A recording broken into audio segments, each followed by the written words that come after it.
Hey everyone, this is Arabella back for another episode of In My Musical Opinion. I'm so excited to be joined by Alyssa Harris, also known as the Six Figure Singer.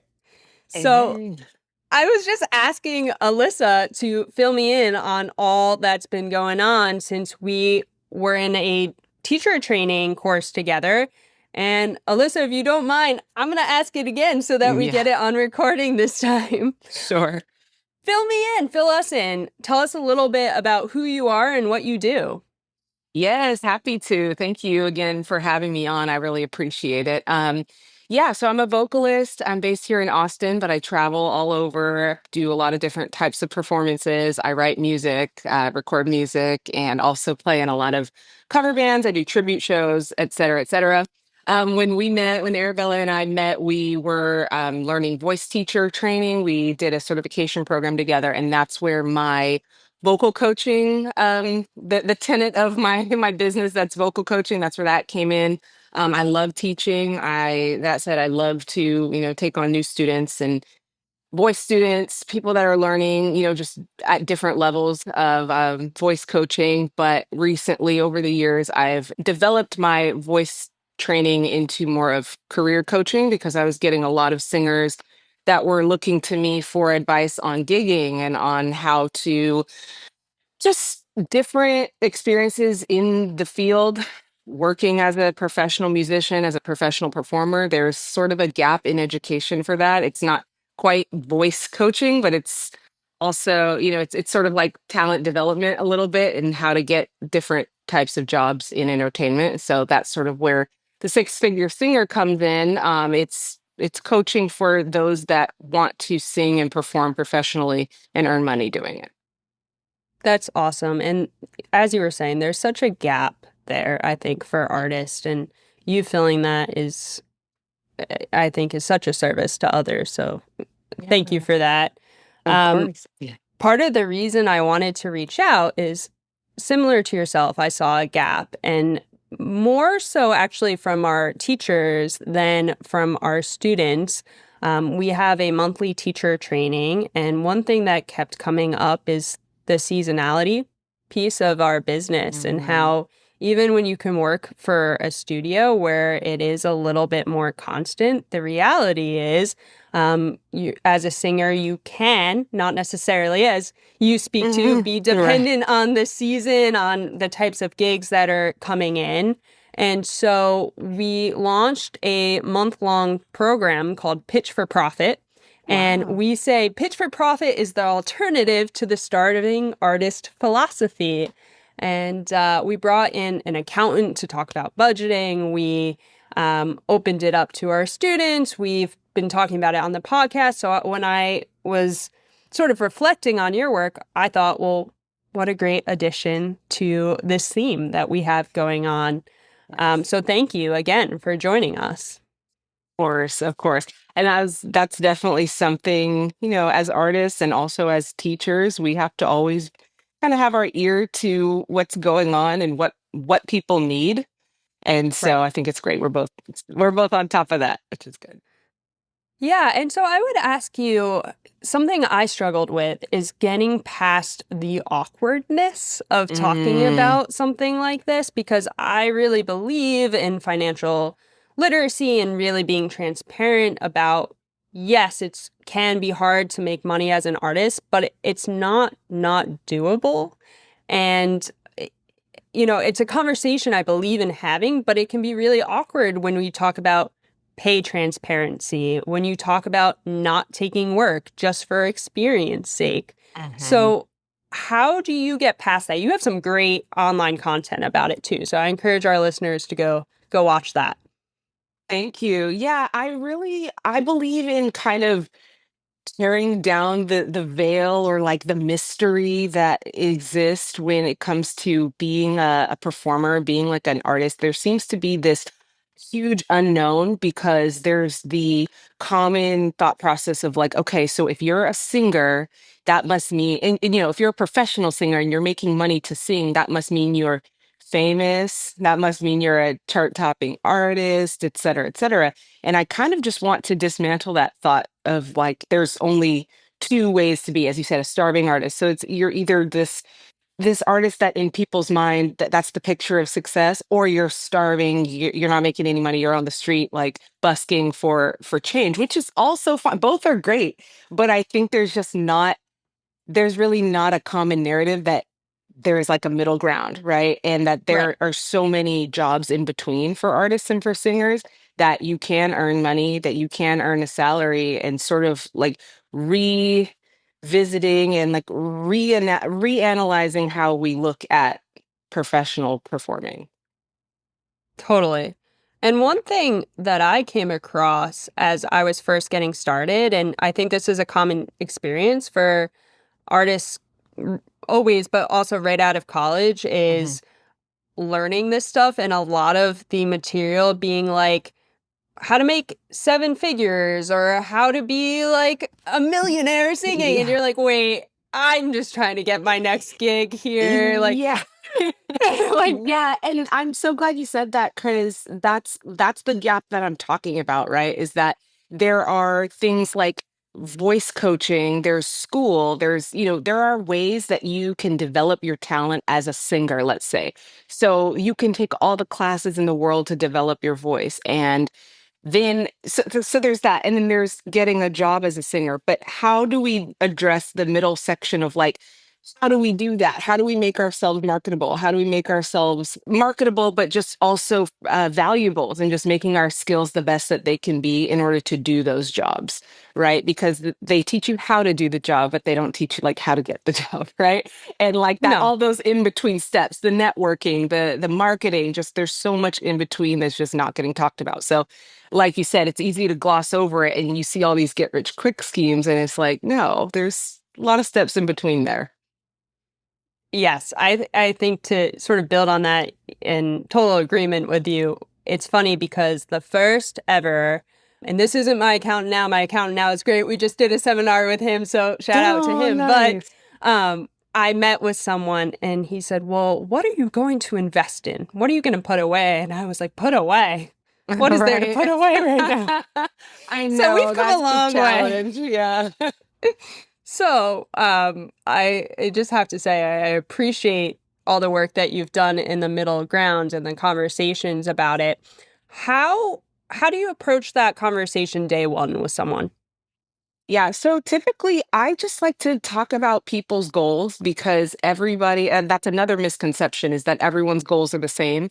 Everybody wants to have this type of lifestyle or this type of career or this type of goal. And that's definitely not the case. Some people want to have balance in their life. And so there are so many different ways, it just looks so many different ways. So that's how, when I am working with a singer, I ask them, what's your unique landscape of, like, how do you want it to work? What's the work life balance? What do you see yourself doing? Are you a creative? Are you, more of a recording artist? Are you more, I mean, just kind of addressing exactly what it is that they want to do, and then just sort of tailoring it down from there. The worst thing that I could do is just give somebody a one size fits all approach.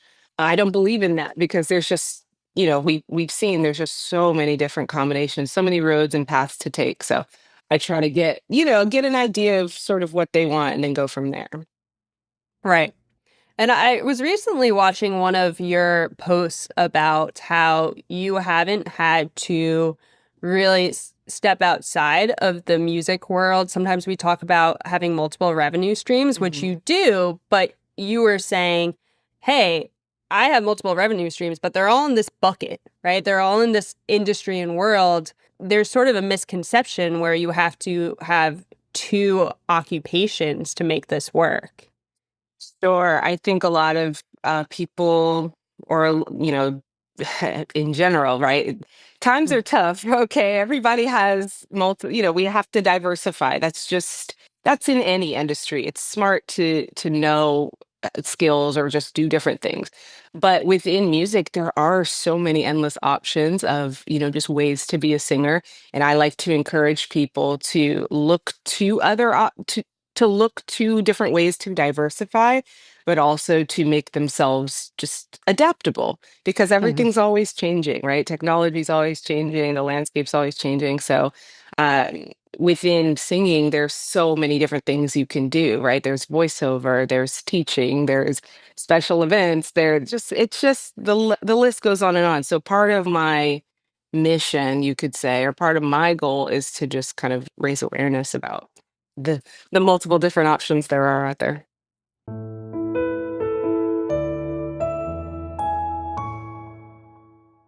This episode is sponsored by AVS. Together, we are redefining what it means to be a musical community. Rather than a single central studio, our presence is woven into the fabric of our city.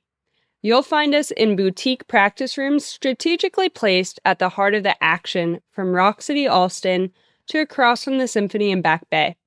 We gather in local pubs, breweries, at local open mics, channeling our resources into getting singers out of the practice room and onto stages in the greater Boston area.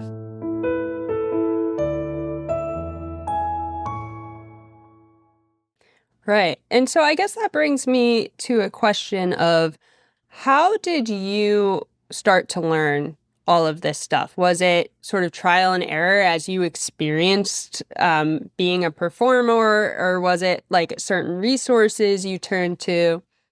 Yeah, well, that's a really good question because it was sort of something I was thrown into. I say thrown into, I mean, I intentionally entered into, that world because I put myself out there quite a bit and just out of necessity, out of needing money and out of sort of already having that hustler mentality. I'm always sort of thinking of the next thing, like what's ways I can make money. So I already sort of had that in me. And when I entered into like the live music space, so that's performing in different bands and things like that, that's kind of where it started for me. I just realized how if you're willing to make it work, if you're willing to be open, the opportunities will flow in. And that's kind of how it happened for me is that I started doing one thing and things just sort of went from there and my plate started filling up.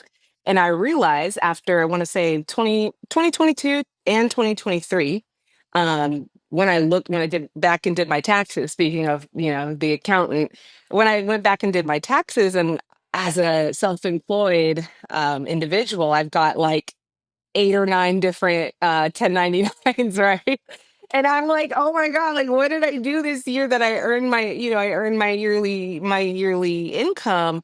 And I'm thinking, "Wow, I did all of these things, and they're all within singing. I didn't actually have to exit, my skill set in order to do it." So I thought, "This is awesome. If I can do it, I wanna encourage other people. They can do it too," you know? Right. No, 100%. 100%. And I think a common thing that I hear, unfortunately, still is they ask me what I do for a job, and I say, oh, I teach and I sing. And they're like, oh, is that it? And I'm like, yes, I'm Yeah. really fortunate to Yeah. be able to say, that's it. That's what I That's do. it. And I think it's a statement that I get to say because I've had a lot of luck, but I've also really worked hard for it. So it's the Oh, yeah. balance of saying, thanks for noticing. This is what I love to do, and thank you for letting me do it. Absolutely. And to your point, I think it's really important to note that it's not something that happens overnight, right? You don't create, connections with people and relationships and experiences. That doesn't happen overnight. That doesn't happen in a matter of 1 month, right? Like you Mhm. do have to work at it. You have to put work into it in order to get to that point. But there is a starting point, and a lot of people are further than they think that it's a lot closer than they would expect it to be. So Hmm. And how do you get people past that hump? And I'll give you an example here. Through all these conversations we've had in the last month or two, and we've had them before, but we've really focused on it this summer. Some of the polite pushback I've gotten is, it's nice to say that if we work hard at this, if we honor those relationships, and I use teaching as an example. I always say, even if your student's going away for the summer, send them an email, check in with them. That stuff right. pays itself back. And some of the pushback that I got, and we've extended this beyond our team, so we've had a fair bit of feedback is, well, I'm working so hard right now. Doing the stuff that I don't get paid for is kind of like asking me to work for experience. Mm. And so Yeah. how do you get people into the mentality of there's a difference between working a job that you're not being paid for, which is wrong, or just sort of cultivating these relationships. Definitely. I think it's about changing the mindset. I think it's changing the mentality a little bit because the outdated belief or the outdated sort of just common thought about being a working performer is that, oh, there's a million of you out there, you're a dime a dozen, singing or performing is not a valuable skill. And I want people to shift their mindset in thinking that, like, my talent and what I bring is very valuable. I want people to look at themselves and say, what I bring is unique, whether that's, as a performer, as a songwriter, as whatever it is, it's unique. And because it is and because it's valuable, it should be compensated. It should be looked at as valuable. It shouldn't be overlooked as, well, if you don't do it, someone else will. It's like, no, I want us to look at ourselves as artists as we bring something extremely special. And if someone can't meet us there, then that's not an opportunity that we need to take because it's important for us to move towards being paid what we're worth or just knowing our worth. That's what I'll say. Knowing our worth. Right. That I think that's so important. Knowing your worth and knowing what you have to offer and then Yes. offering it, I think is the Exactly. next step. Sometimes I think we cut ourselves off at I Hmm. know I've sort of climbed the mountain in that I now know I have something to offer, but then we get caught in the how and we never do it. And Right. so I think that extra step of just try it and let Hmm. it pay itself back is Yeah. important as well. Right. You got to put the work in, but once that momentum is there and it starts going and you start seeing the fruits of your labor and you're seeing that people are appreciating you for who you are and what you do, it sort of builds on itself. But you have to get to that point first, right? So. Yeah, absolutely. What inspired you, just out of curiosity, you spoke a little bit about what started the Six Figures Singer, but what brought you to the journey altogether, performing? What was the spark there? I've been singing since I was 5 years old. I've always been a performer. I've always been a theatrical, person. I've always been an entertainer.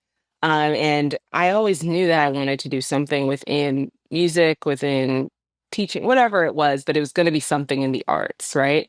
And yeah, I never saw myself. I don't think I would be fit to do anything else. So I think that that's sort of, it's a calling, right? But when I when I again see how many people are needing that information or like needing guidance into their career, it sparked me to be like, okay, this is what I really want to do because it's really it's necessary, it's needed.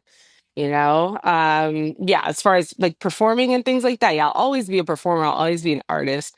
And I don't know if that answers the question. I'm like, I've just Yeah. sort of always wanted to do it. It's always been exciting for me. And then being able to help others, that's just added to my artistry, giving back to people, whether it's with my art or just with my coaching. No, I think that 100% answers the question. What I got from that is I committed to it. I decided Yeah, to do right. it. And then I found a bunch of That's it. ways to do it. And Yeah. I think that shows in the vocal coaching you did, but it definitely shows in the Six Figure Singer where you said, I see a need. I'm just going to start putting stuff out there. And obviously it's stuck, right? How did you start getting things out there? What medium did you use to start putting materials out there for singers? I know you do some consulting. Are there other platforms that you use? Well, I have been trying to do a lot of content creation just in general. I have my page, obviously, that you know me from, which is a more general lifestyle, music, travel, etc. But I have an Instagram page for the Six Figure Singer. I try to put out reels. I try to put out small, digestible sound bites I was doing a similar to a podcast, but more of just me talking. I have a YouTube channel for the Six Figure Singer that has more long form content. Like, for example, I have Hmm. a video coming out about just gear and equipment that singers need to use. But of course, I can't, go over all of those things in a 3 minute Instagram reel, right? So I do have my YouTube platform where I go more into detail about different things, just about coaching and or about singing, about performing. And just so it's a lot of word of mouth. A lot of the people that know me or that I have worked with, they'll recommend me, or like people I've worked with in different shows or in different bands will say, "Oh, hey, I know someone who can help you with that if you're, if you're looking." I'm always the type of person I'm generous with information, so I appreciate when other people are too. 100%. It's funny you say that because I always hesitate to say what I'm about to say, but I'm going to say it Mm, anyway, and then I'm going to yeah. post it online. So now it'll be out there. But I know that short form content, Instagram, TikTok, is sort of the way right now to get people's Mhm. attention. Yeah.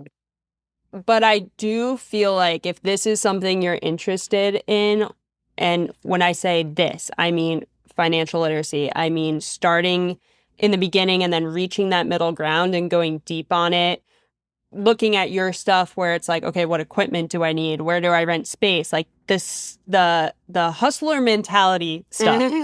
If you want to go deep on that, it takes effort and it takes more than that short form content to learn it, right? Go Yes. out there and find the books, find the longer form content, and don't get rid of the short form content, because I think that is part of why it's popular, is because it's how we absorb it. But Mhm. then once you're exposed to it, go deep. Yeah, yeah. I think we are in this world now where it's your 1 minute, like our attention spans are so short now. And because, we're scrolling all day and we see so much information, we get so much information. To your point, it's like if you want to do this, if this is something that sparks interest in you, do the work, go that extra mile to actually find that information. And I've found that the singers that I've worked with, that's what they do. And no matter how they found me, sometimes they find me randomly on YouTube and then they find me, or they'll DM me, or they'll find my email. But a lot of times, like, they'll reach out and say, "Hey, I want to do a one-on-one session. That way we can actually talk and I can give you exact advice tailored to your situation." But if it's not that, it's like I have all of these videos online that you can comb through, or not even just me. There's so much information from many different people. There's libraries all over. We have we have AI now, right? So, Yes. the information is out there. It's like, yeah, I'm agreeing with you. It's like take that extra step and you'll get there. You'll get that information if you really want it.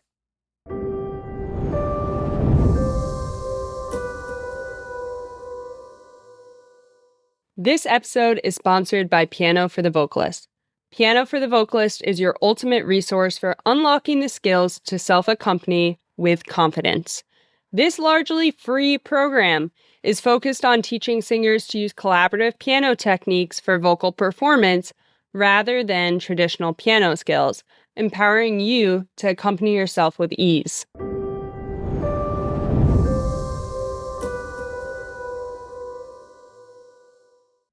Yeah, I know it's sort of like preaching to the choir because I know we Right. agree on this. But Yeah. for our listeners, I will say that one piece of praise and criticism that I get as a person is I have this desire for efficiency. I Mhm. love efficient Mhm. systems. Like, I think it's part of like just being an artist too, and knowing that like time literally is money. And so I try to be like really structured with that. Being efficient, it's like you can do 10 things at 50%, or you can do 5 things at 100%, but you need Right. to figure out like what your format is going to be. What's your Right. system? What's your success strategy and your format? You've got to figure that out. And we all have our different ways of doing things and making things happen. I try to work with people meet them where they are, because I understand we all have our own approaches to it. Yes. What's your approach? Are you a 10-minute a day person, or are you five at 100? Good question. I'll let you know what I figured out. Now, I Okay. it's always different, right? I mean, life is so ever changing, especially for me. I just had a baby. We just moved into a new Congratulations. house. Thank you. We just moved to a new house. Like things are changing day to day and week to week. So for me right now, it's doing things when I have pockets of time to do them. Like I have a sitter for a few hours a week. So today was a perfect day to do this. For example, I was like, great, I've got a 30-minute window and then I can do this and then I've got a shower and you know what I mean? I try to make it work. I'd say before I had more of a structured lifestyle, it was a little bit harder, right? Because that's when you get into schedule overlaps and things like that. Oh, I have to be here, but I have a conflict and da da da. And that's always kind of hard. I don't like that because that's not efficient. I love that you said you love efficiency. I haven't put it in, I haven't like articulated that into words, but I feel the same way. Yeah. So it's just doing my best. And my goal is to be the person that plans it out, like plans out a content day or plans out a day to just schedule all my calls or all my whatever. I'm working on it though. I want to Yeah. be a more efficient person and I'm working on it. We're all working at it. And I Yeah. think you're proof that what you're saying works, right? I Mom, try.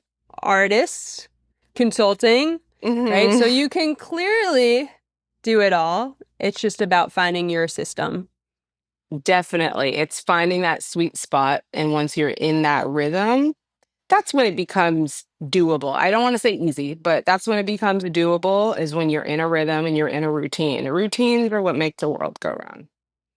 Yeah, it's Mhm. funny. I was listening to another podcast and it was about studio growth, right? And the guy who was hosting said your goal is to make easy and a lot of money, maybe you're in the wrong industry. If that's the Mm, goal. It's not that we don't all strive for it, but if that's the goal, then it's not going to be easy. And chances are that the money won't come in as fast. But if the goal is to be the artist and then you find efficient ways to get there, I think that focus kind of shifts. definitely. I mean, making money is certainly important. I mean, look, it's called the six-figure singer for a reason. It's to show people that money making is absolutely possible. And Right. for you, when people ask you, it's like they ask you, "Wait, really? Is that all you do?" Because they can't believe that you can make money doing that, right? So money is Right. important. But I really want it to be clear that you don't do things 100% for the money because to like Right. just piggybacking off what you said, you need to switch your perspective because that's sort of a fleeting thing to anchor yourself to, especially as industry where everything's always changing. In entertainment, you can't really count on things, but you can sort of have you could strive for that stability, saving money, doing all the things, like doing the things to be financially literate or to try your best to be smart with your money. But while also realizing that it's not all about money and it can't be all about money. It can't. No, I think it's a positive consequence of doing the Sure. work to be where you want to be. Definitely. So as our listeners know, I can and I have talked for hours, right? All that content, if you're curious on the hours of talking, are online. But I don't want to take too much of your time. I always end our chats with this though. If there is one practical thing that you would leave our listeners with, what would it be? Oh, I like that. That's a thought-provoking question. So to the listeners, to those of you who are artists who are striving and for whatever level or whatever part of the journey that you're at, I just want to encourage you to be consistent in whatever it is that you're doing. So if you're at a part of the process that is not so fun, it's not sexy, it's not a glamorous part of this process is learning certain things or getting out there and making yourself known, networking, whatever it might be, just to stay the course because you know that things change very quickly. And I want to encourage people not to get discouraged when things start to let's say they feel like they're plateauing, but it's not a plateau, it's just consistency, right? I want to encourage people to be consistent with whatever it is that you're doing, whether it's practicing every day, making moves toward your goal, eating healthy, saving money, whatever it is. Show up every day and like stay the course. You may not see the progress right away. You may not see exponential progress within 1 week, but you stay doing that and well, as we know, time goes by so fast. So the year is going to pass by whether you do the work or not. So just stay the course. That's all I'm going to say to people is to keep, stay locked in. I think that's great advice. And where can our listeners find your work? Definitely. So I'm on YouTube. I'm pretty active on my Instagram. My Instagram handle, my personal for my music and everything is at Alyssa Harris Music, but the Six Figure Singer, where you'll find more specialized coaching content, that's at the Six Figure Singer, as well as I said on YouTube. You could type in Alyssa Harris or the Six Figure Singer, Alyssa Harris Music, any one of those combos, you'll find me on there. And I have a website, www.alyssaharrismusic.com, for just more information and background about me. And I can be reached in any way, so I'm all over. Well, thank you again for jumping on the call today and giving us a little bit about your experience and the insights you have. I know this is super valuable to our listeners, and I'm really grateful for you to take a half an hour out of your day to do that. Oh, it's such a pleasure. Thank you so much for having me, and this has been great. Like I said, I'm impressed and in awe of all the great things you're doing. So Oh, it's an thank you. honor to be on here. So thank you. Awesome. And we'll be back. Keep looking out for new content coming your way and excited to have some more chats to come. Awesome. Thanks so much.